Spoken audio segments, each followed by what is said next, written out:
जब से RRB group D का नोटिफिकेशन आउट हुआ है, बहुत सारे बच्चे इस बात को लेकर परेशान हैं कि फॉर्म कैसे फिल करना है, सब फोटो कैसे होना चाहिए, सिग्नेचर कैसा होना चाहिए, सर वैकेंसी कहाँ कहाँ है, किस जोन से भरना चाहिए। तमाम तरीके के क्वेश्चन हैं जो बच्चों के मन में लगातार चल रहे हैं और इन सभी प्रश्नों को वो कहीं ना कहीं ढूंढ रहे हैं।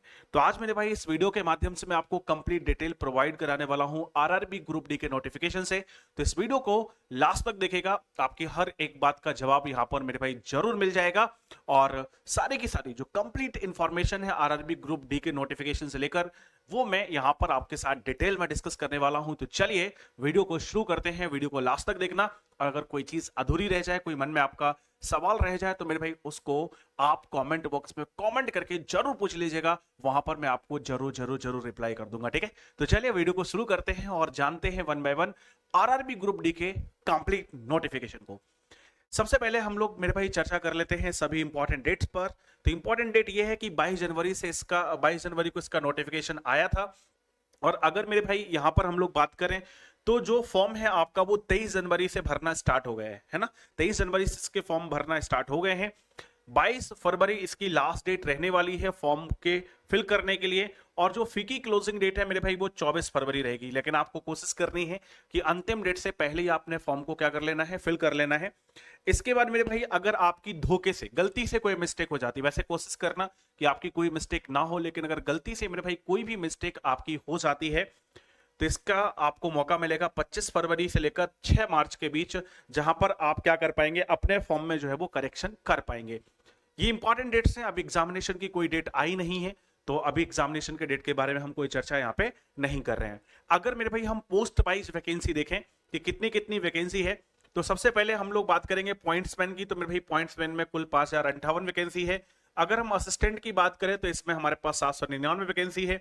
असिस्टेंट ब्रिज के लिए जो है उसमें 301 वैकेंसी है। ट्रैक मेंटेनेंस के लिए 13,127 वैकेंसी है। असिस्टेंट पी वे के लिए 257 वैकेंसी है। CNW में ये वैकेंसी जो है वो 2527 है।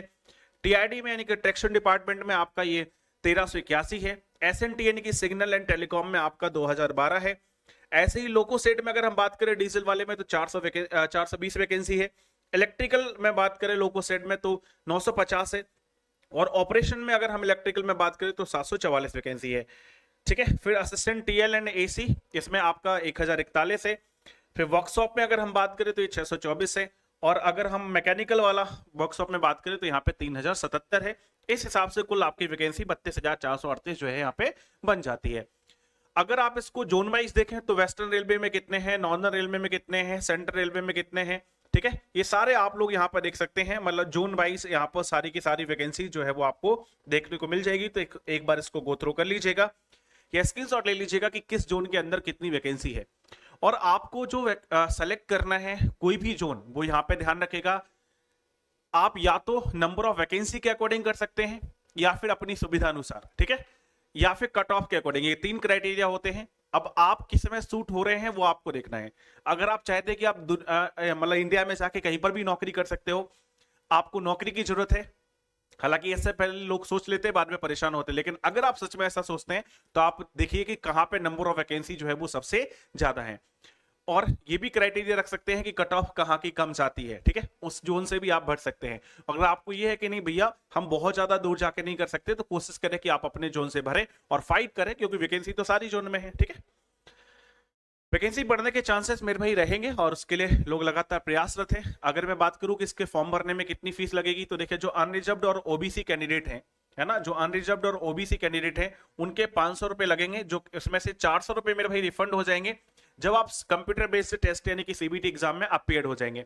और जो SC ST कैंडिडेट होंगे उनका मेरे भाई 250 रुपए लगेगा और 250 का रिफंड हो जाएगा अगर वो CBT एग्जाम यानी कि कंप्यूटर बेस्ड टेस्ट में अपीयर हो जाते हैं। अगर नहीं होते हैं तो मेरे भाई फिर ये पैसा आपका रिफंड नहीं आता है।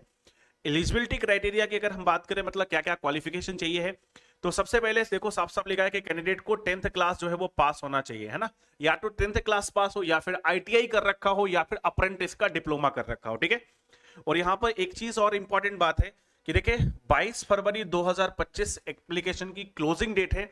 तो अगर आपका डेट, मतलब आपका जो रिजल्ट है, फाइनल रिजल्ट, अगर वो इस डेट से पहले मेरे भाई अनाउंस नहीं हुआ है, मतलब ये लास्ट डेट है, यहां तक अनाउंस हो जाना चाहिए, तब तो आप फॉर्म भर सकते हो। लेकिन अगर इस डेट के बाद आपका फाइनल रिजल्ट अनाउंस होता है then you are not eligible. Clearly ये मेंशन है कि फिर आपको अप्लाई जो है वो नहीं करना चाहिए।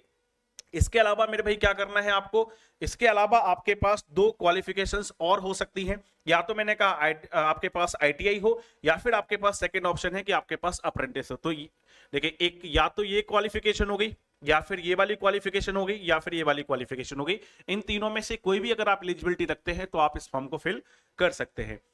अब यहां पर हम बात कर लेते हैं एज लिमिट की और रिलैक्सेशन की। तो देखें 18 से 36 ये सभी के लिए है, 18 से 36 ये मेरे भाई सभी के लिए है, ठीक है। और अगर हम डेट की बात करें तो सिंपल सी बात है कि अनरिजर्व्ड या ईडब्ल्यूएस से कोई व्यक्ति है तो उसका जन्म 2 जनवरी 1989 से पहले का नहीं होना चाहिए। अगर इससे पहले का जन्म है तो वो फॉर्म फिल नहीं कर पाएगा, और इसके बाद नहीं होना चाहिए, 1/1/2007 के बाद नहीं होना चाहिए। अगर इसके बाद हुआ है तो नहीं कर पाएगा, इसके पहले हुआ है तो नहीं कर पाएगा।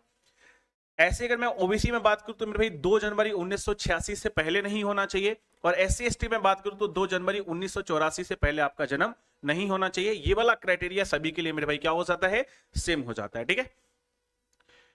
अब सबसे ज्यादा गलती जो आप करते हैं फोटोग्राफ्स में एंड सिग्नेचर में, तो इसकी सारी कंडीशंस आप बहुत ध्यान से सुन लीजिएगा। साफ साफ यहां पर हर एक चीज मेंशन है, कहा गया है कि जो फोटोग्राफ है आपकी वो व्हाइट या लाइट कलर बैकग्राउंड पे होना चाहिए। तो मैं आपसे कह देता हूं कि व्हाइट बैकग्राउंड पे आप फोटो निकलवाएंगे, लेकिन व्हाइट टी शर्ट पहन के नहीं निकलवाएंगे या व्हाइट शर्ट पहन के नहीं निकलवाएंगे, ये ध्यान रखिएगा। तो व्हाइट बैकग्राउंड पे आपको क्या करना है, अपनी फोटो जो है वो व्हाइट बैकग्राउंड पे रखनी है। इसकी जो साइज है वो 35 mm 45 mm या फिर आप कह सकते हैं 320x240 पिक्सल, यानी कि पासपोर्ट साइज होना चाहिए, सीधी सीधी बात, ठीक है। इतने का रेजोल्यूशन होना चाहिए, मतलब अच्छी क्वालिटी की फोटो होना चाहिए। और जब आप फोटोग्राफ अपलोड करोगे तो उसकी साइज इससे इसके बीच में आपको बनानी है। ये चीज ध्यान रखनी है, स्पेशल मेंशन है कि मेरे भाई कम से कम 12 फोटो, यानी कि जो फोटो आप एग्जाम फॉर्म में लगाएंगे उसकी कम से कम 12 फोटो आपको अपने पास रखनी है, क्योंकि ये बाद में आपको रिक्वायर्ड होंगी अगली प्रोसेस के लिए। तो इस चीज को आपको क्या करना है मेरे भाई, ध्यान रखना है, ठीक है। फोटो में साफ साफ कहा गया है कि क्लियर हमारे पास फ्रंट व्यू होना चाहिए, यानी कि सामने फेस, ऐसे स्टाइल में नहीं निकलवानी है, ऐसे ऐसे करके एकदम सामने स्ट्रेट आपका चेहरा, आंखों से आंखें मिलाते हुए वाला चेहरा होना चाहिए, मतलब सामने आपका चेहरा होना चाहिए, फ्रंट व्यू होना चाहिए। ना तो कोई आपने सनग्लासेस लगा रखे हो, ना ही कोई कैप का यूज किया हो, यानी विदाउट कैप विदाउट सनग्लासेस आपको निकलवाना है, ध्यान रखिएगा। कम से कम जो फोटो है वो 50%, मतलब फोटो में 50% का एरिया जो है वो आपका फेस कवर करना चाहिए, ये साफ साफ कहा गया है, ठीक है। और फेस किसी भी तरीके से कवर नहीं होना चाहिए, ये साफ साफ यहां पर बताया गया है, ये ध्यान रखना है। सिग्नेचर की बात करें तो देखो साफ साफ लिखा कि ब्लैक इंक पेन से आपको सिग्नेचर करना है, एक बॉक्स खींचना है 50 mm और 20 mm का। आप ऐसे एक 50 mm और 20 mm का बॉक्स बना लीजिएगा, उसके अंदर मेरे भाई आपको साइन करना है, लेकिन कैसे करना है, रनिंग हैंड में करना है, ठीक है। ये साइन हमारे पास वैलिड है, लेकिन अगर आप ऐसे कर लेते हैं, मान लीजिए आप ऐसे लिखते हैं, अगर आप ऐसे लिखते हैं तो this is not a valid sign, यानी कि रनिंग हैंड में आपको करना है। देखो रनिंग हैंड में होना चाहिए, ब्लॉक या कैपिटल लेटर में नहीं होना चाहिए, या डिसजॉइंटेड लेटर में नहीं होना चाहिए, साफ साफ कहा है। इमेज जो है वो 100 dpi रेजोल्यूशन की चाहिए, ये हमारे पास इतना पिक्सल होना चाहिए, और साइज जो है वो इतने केबी से इतने केबी के बीच सिग्नेचर की साइज जो है वो होना चाहिए। दोनों पे बेसिक ध्यान रखना, क्योंकि बहुत सारे बच्चों के फॉर्म केवल फोटोग्राफ और सिग्नेचर की वजह से रिजेक्ट हो जाते हैं। तो आपका फॉर्म रिजेक्ट ना हो उसके लिए विशेष तौर से ये आपको बताया जा रहा है, राइट। अब बात करते हैं कि सिलेक्शन प्रोसेस मेरे भाई क्या होगी। तो सिलेक्शन प्रोसेस 4 स्टेज में होगी। सबसे पहले आपका कंप्यूटर बेस्ड टेस्ट होगा, उसके बाद आपका पीटी यानी कि फिजिकल एफिशिएंसी टेस्ट होगा। जितने भी पीडब्ल्यूडी कैंडिडेट यानी कि पर्सन विद डिसेबिलिटी कैंडिडेट हैं उनको एग्जेप्ट किया गया है, एग्जेम्प्ट, ठीक है, एग्जेम्प्ट फॉर पीडब्ल्यूडी कैंडिडेट है ना, जो पीडब्ल्यूडी कैंडिडेट है उनके लिए एग्जाम्प्ट किया गया है। डॉक्यूमेंट वेरिफिकेशन यानी कि डीबी होगा, और उसके बाद आपका क्या होगा, मेडिकल टेस्ट होगा। ये हमारी स्टेज हो गई। अब जो कंप्यूटर बेस्ड टेस्ट होगा उसमें क्या होगा मेरे भाई, जनरल साइंस के 25 क्वेश्चन पूछे जाएंगे, 25 नंबर के ही आपके रहेंगे, है ना। 25 क्वेश्चन मेरे भाई 25 नंबर के रहेंगे। मैथमेटिक्स से 25 क्वेश्चन 25 नंबर के रहेंगे। रीजनिंग से 30 क्वेश्चन 30 नंबर के रहेंगे। और जीके जीएस से मेरे भाई यहाँ पर 20 क्वेश्चन जो कि 20 नंबर के रहेंगे। कुल 100 क्वेश्चन 100 नंबर के आएंगे, ठीक है। जो पर्सन विद डिसेबिलिटी कैंडिडेट होंगे उनको 120 मिनट का समय मिलेगा, बाकी सभी को 90 मिनट का समय मिलेगा, ये ध्यान रखना है। और 1/3 की नेगेटिव मार्किंग, यानी कि अगर आप 3 क्वेश्चन गलत करते हैं तो 1 क्वेश्चन के नंबर आपके चले जाएंगे, इस बात का आपको ध्यान रखना है। जो भी लोग कंप्यूटर बेस्ड टेस्ट क्वालिफाई करेंगे उनका फिजिकल एफिशिएंसी टेस्ट यानी कि पीटी होगा। पीटी में मेल कैंडिडेट का डेटा अलग है, फीमेल का अलग है। तो अब देखो मेल के लिए क्या है, मेल को 35 किलोग्राम वजन लेके 100 मीटर की दूरी 2 मिनट और 2 मिनट में क्या करनी है, तय करनी है, और एक ही चांस मिलेगा। वहीं अगर मेरे भाई यहां पर हम बात करें, you should be able to run for 1000 metre in 4 minute 15 second. ठीक है, तो ये तो चलने का है और ये हमारे पास क्या है, दौड़ने का है। हाँ, 1000 मीटर दौड़ना है 4 मिनट 15 सेकंड में। वहीं फीमेल के लिए अगर हम बात करें तो इनको मेरे भाई 20 किलोग्राम वजन लेके चलना है। इनको कितना, 35 किलोग्राम, इनको 20 किलोग्राम, वही सेम क्राइटेरिया है। और अगर हम दौड़ने की बात करें तो इनको भी 1000 मीटर दौड़ना है, बस समय थोड़ा सा ज्यादा मिलेगा और वो होगा 5 मिनट 40 सेकंड का। ये पुरुष अभ्यर्थियों के लिए है, ये महिला अभ्यर्थियों के लिए है। जो भी बच्चे पीटी एग्जाम को क्रैक करेंगे उनका डॉक्यूमेंट वेरिफिकेशन होगा। अब डॉक्यूमेंट वेरिफिकेशन में देखो क्या चाहिए, मिनिमम क्वालिफिकेशन आपके पास 10th है, तो 10th का सर्टिफिकेट सभी कैंडिडेट को चाहिए। लेकिन उसके अलावा आपका इंटरमीडिएट, ग्रेजुएशन, पोस्ट ग्रेजुएशन, जो भी आपकी अदर डिग्री होगी उसका भी आपको सारा सर्टिफिकेट लगाना है, ये ध्यान रखेगा। ठीक है, यानी कि 10th से हायर जो भी है वो भी सभी कैंडिडेट को जरूरी है, यहाँ पे साफ साफ लिखा गया है। ठीक है, इसके अलावा अगर आपके पास आईटीआई है तो मतलब आप आईटीआई से क्वालिफाई कर रहे हैं या आईटीआई से एलिजिबल है तो आपको आईटीआई का सर्टिफिकेट लगाना है। अगर आप अप्रेंटिस कर रखा है तो उसका सर्टिफिकेट लगाना है, वो सारा काम करना है। इसके अलावा अगर कोई एससी एसटी कैंडिडेट है तो उसको एससी एसटी का सर्टिफिकेट चाहिए पड़ेगा। ओबीसी कैंडिडेट है तो उसको ओबीसी का सर्टिफिकेट चाहिए है। और अगर आप नॉन क्रीमी लेयर ओबीसी में आते हैं तो उसका डिक्लेरेशन सर्टिफिकेट चाहिए। अगर आप एग्जामिनेशन फी को वेब करवा रहे हैं, जैसे इकोनॉमिकली बैकवर्ड क्लास वाले जो लोग हैं उनकी फी नहीं लगती, उनको एक सर्टिफिकेशन देना पड़ता है, तो उनके लिए इनकम सर्टिफिकेट की जरूरत होगी। आधार कार्ड मेरे भाई सबको चाहिए है, आधार कार्ड की दोनों साइड की फोटोकॉपी होना चाहिए। मेडिकल सर्टिफिकेट सबको चाहिए पड़ेगा। ठीक है, यानी कि मेडिकली आप फिट है कि नहीं। अगर आप कहीं काम कर रहे हैं तो एनओसी चाहिए है, जैसे स्पेशली सर्विंग एम्प्लॉय या एक्स सर्विसमैन कोई है। तो ये सारी चीजें हमारे पास यहाँ पर बताई गई है कि क्या क्या चीजें आपको चाहिए है। ठीक है, ये आप पढ़ सकते हैं। और एक चीज आप ध्यान रखना, जो भी आप फॉर्म फिल करोगे ना, जो भी फॉर्म फिल करोगे उस फॉर्म का प्रिंट आउट निकाल के अपने पास रखिएगा।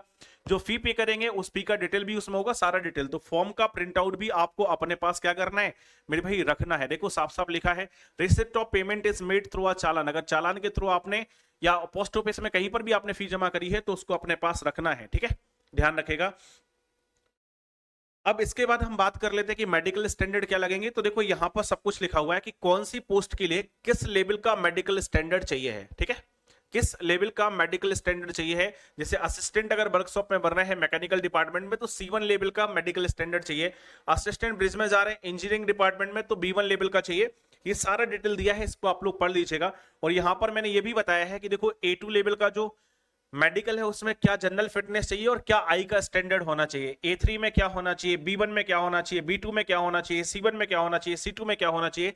इसका डिटेल आपको पूरा यहाँ पर दिया गया है, इसको आप पढ़ लीजिएगा। बस पढ़ना ही है, बहुत ज्यादा नॉर्मल मेडिकल होता है, बहुत कोई स्टैंडर्ड मेडिकल नहीं होता है। ठीक है, अब आ जाते हैं हम लोग सिलेबस पे।